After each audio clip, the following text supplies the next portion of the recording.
Welcome to Upon Walton Farm, and today I'm going to cook my version of a wonderful Alsatian dish, choucroute, which many of you may have had, and it originated in Alsace or Alsace-Lorraine, that region that kept going back and forth between France and Germany and caused a lot of wars. But their cooking is really wonderful because it's a combination of German and French.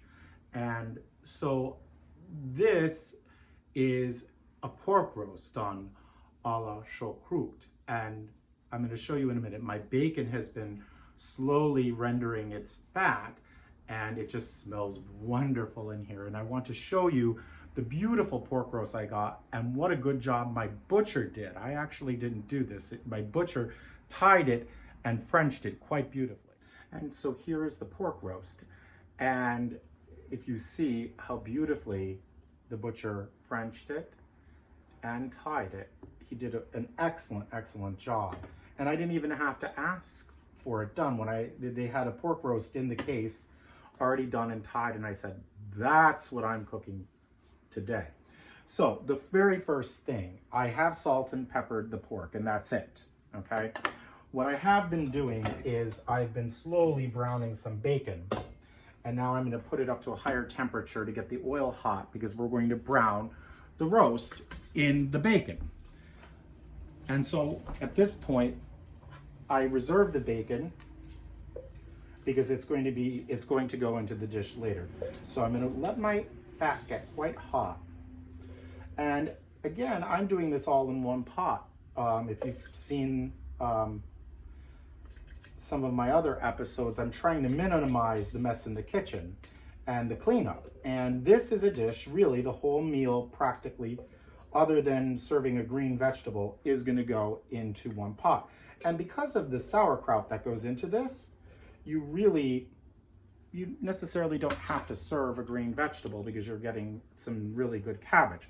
So the roast goes in and we brown it on all sides at a very high temperature. I would say about 4 minutes on each side.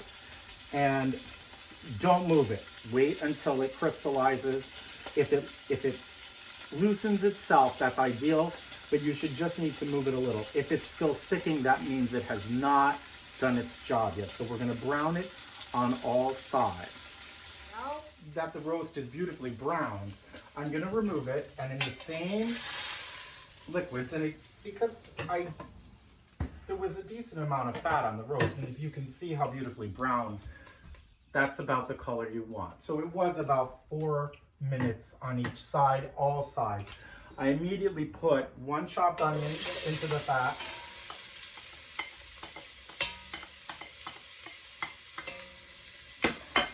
2 carrots diced, and then eventually I'm going to add a bouquet de garni,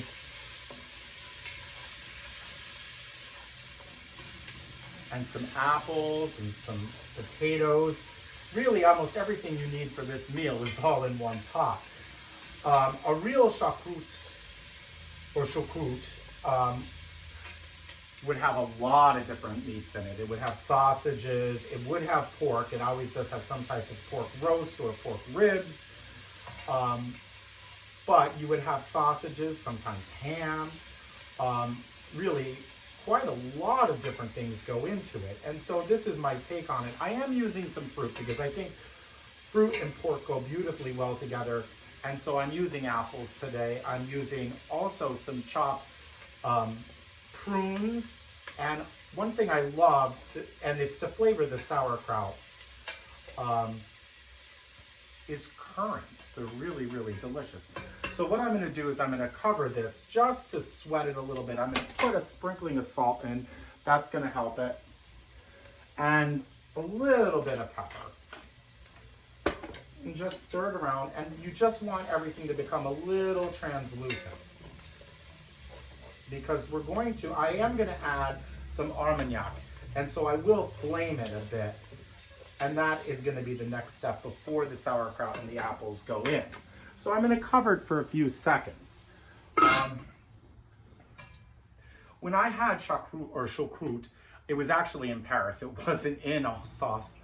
And it was just wonderful. It really was delicious. And so this is my take on it. It's a little simpler version, but it still makes a beautiful presentation, and it's a great thing to do with a pork roast to flavor it and just have a wonderful, deep, rich flavor. The bacon I've used here, I did not blanch the bacon as I do in a lot of the French recipes. This is apple smoked bacon, and it's really, really good. And I think the flavors just go really well together. So I'm going to, yep, they're ready. It's that, if it's a good fine dice, you're gonna find that your vegetables are gonna sweat almost immediately. So now what I do is I am gonna add the apples. And because they've been sitting out, I did squeeze some lemon juice over them. And I actually think a little bit of lemon that I did put in here, it does actually brighten up the dish. So the apples are going in, and they're just gonna get a little bit brown. Not too much. And we're going to put the roast back in right now, and it's gonna sit there. And so I put my roast in.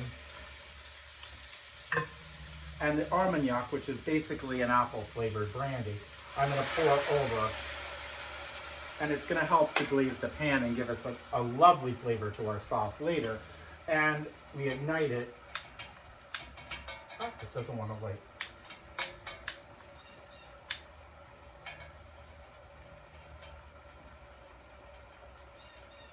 Oh, I guess it's not gonna light for us. There we go. That was a little bit of surprise. To avoid that, make sure your brandy is warm and give it a second when you put it in, and then it'll more easily ignite. And you just wait for the flames to die down, and then the rest of the dish goes together rather quickly. I'm using chicken stock. You could use veal stock. You could use beef even. I've seen recipes where they do use beef stock. The beef stock will give it a darker color, but the flavor is still really good. If you're using beef stock, though, I would watch on the amount of salt you put in this. And so we just let that, and it does caramelize things very nicely, and it does add a layer of flavor that I think is really, really good. And so as the flames are dying down, what I've done is I've made a bouquet de garni, and it's just, I've tied together 2 stalks of celery with some thyme, 2 cloves, parsley, and for this I did put a sprig of rosemary in because I think rosemary in pork is just a wonderful flavor, and the flames have gone down. So what I am gonna do is I am gonna put it underneath the roast and then put the roast back on top of it, just to make sure that flavor is gonna get all the way through the meat. And then all we do is put the rest of the ingredients in. So I put in, this is about 2 cups of chicken stock.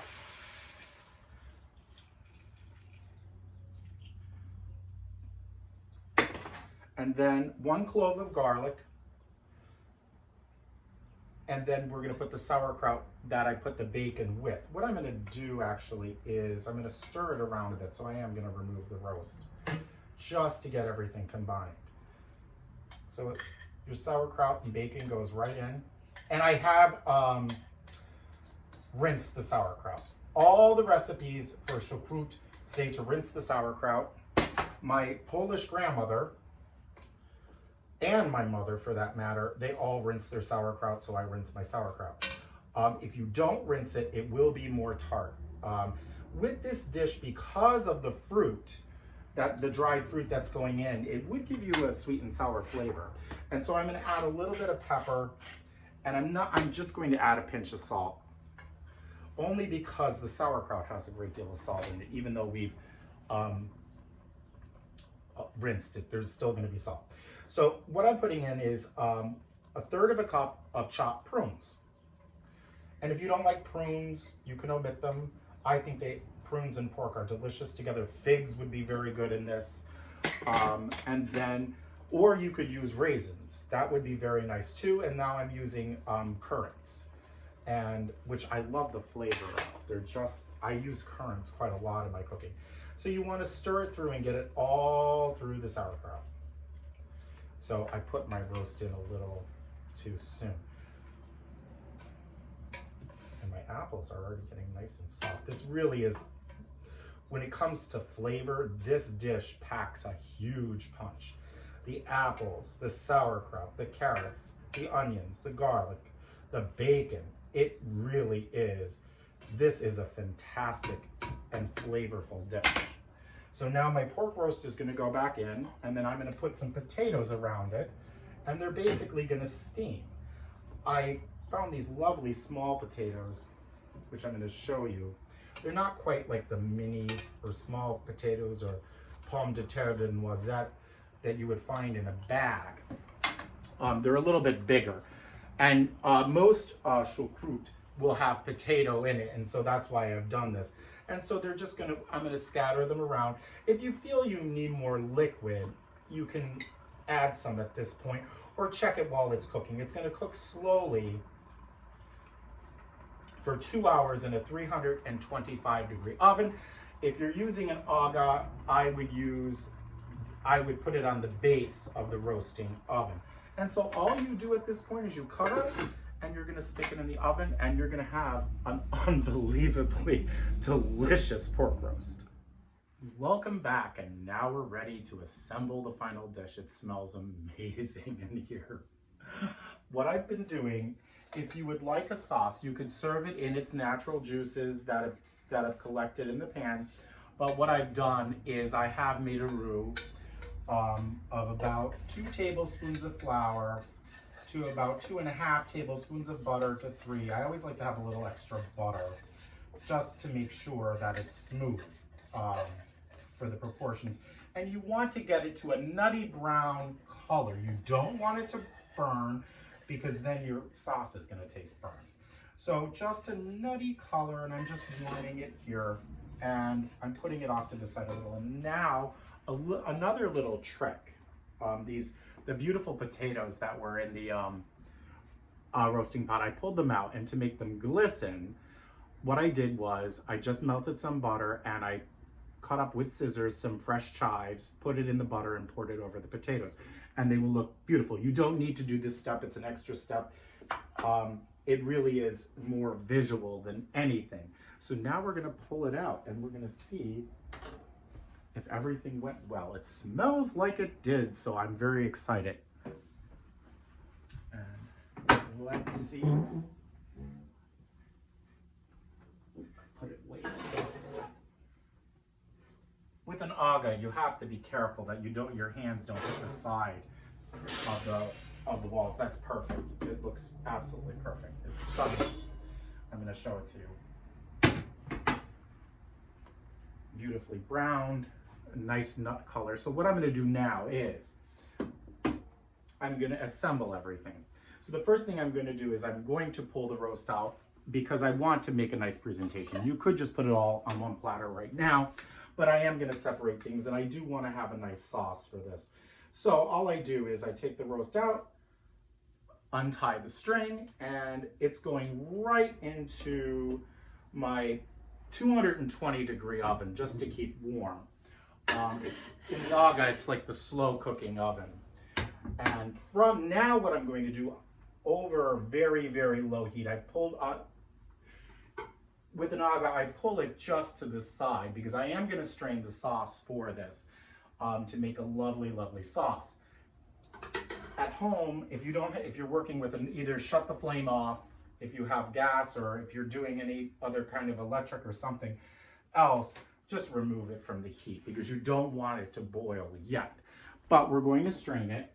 So I am going to, this is a tip from Julia Child, because she strains everything. And she's quite right about it. Is it necessary? No, but I think for this, it's going to make it really lovely in presentation. And so there's quite a lot of cooking liquid that has come out of this, which is great.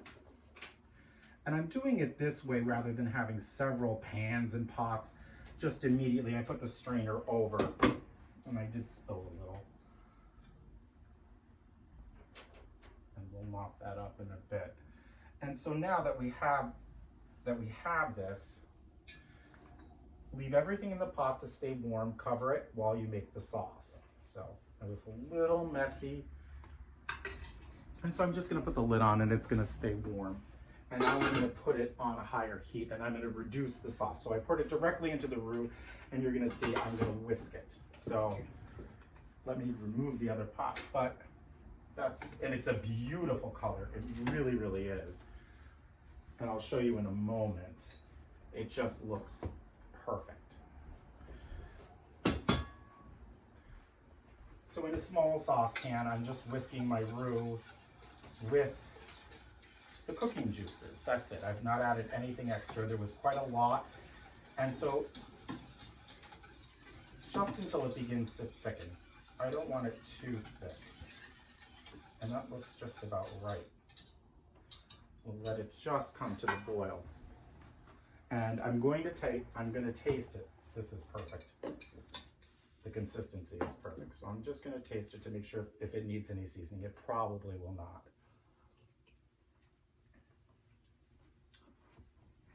Maybe a pinch of salt. And that's about it.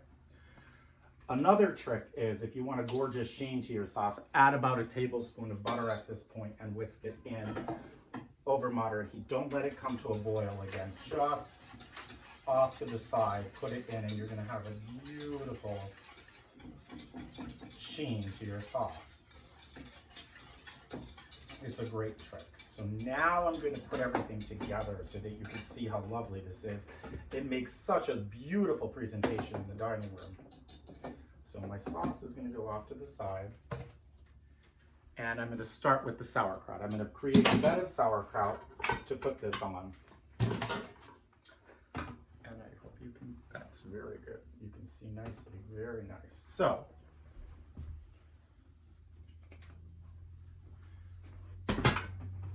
from the kettle, and again, you really could serve this out of the kettle. I would carve the meat on a platter though. It would be much, much easier to do it that way.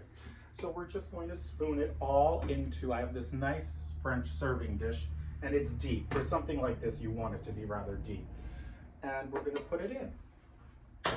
And it's gonna create a nice bed for everything to rest in. So I think I'm gonna do it here because I don't wanna make a mess like I did before.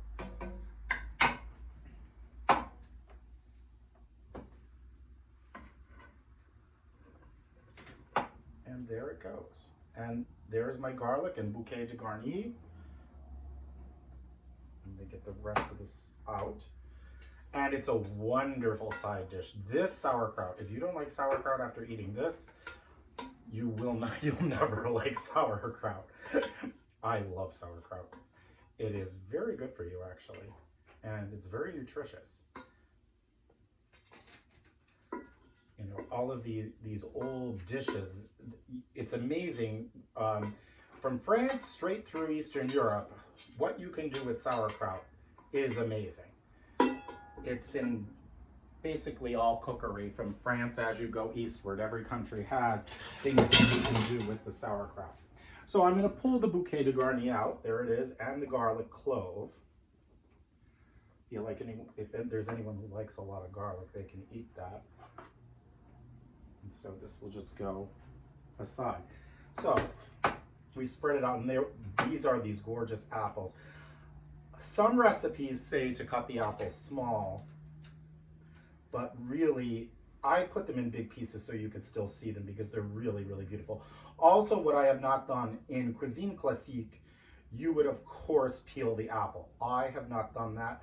I do like the look of the skin on it. I actually think the skin does add some nice flavor to it. And as you can see, I think it really does look quite beautiful with the larger apples. So now I'm just going to add the roast on top and then arrange the potatoes around. So I'm pulling it out. And it's amazing how it was only in there for maybe a few minutes and the plate is already hot. So I've taken the string off. If I was being really fancy, I would get little hats for the bones of the chops where they've been Frenched. But They're not that easy to get. My grocery store has them always around the holidays. But this time of year, probably not. And so I put the roast in the middle, and I want to arrange it. Just put a little more there so it looks even. And then we're just going to place the potatoes around with the apples, and they just look really delicious.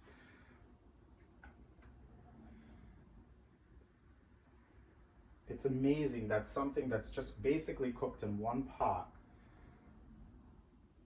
can look just beautiful, just magnificent, and yet it's so simple and easy to do. And I'll put 3 potatoes. Perfect. And what's nice to make it glisten is pour some of the sauce over the top.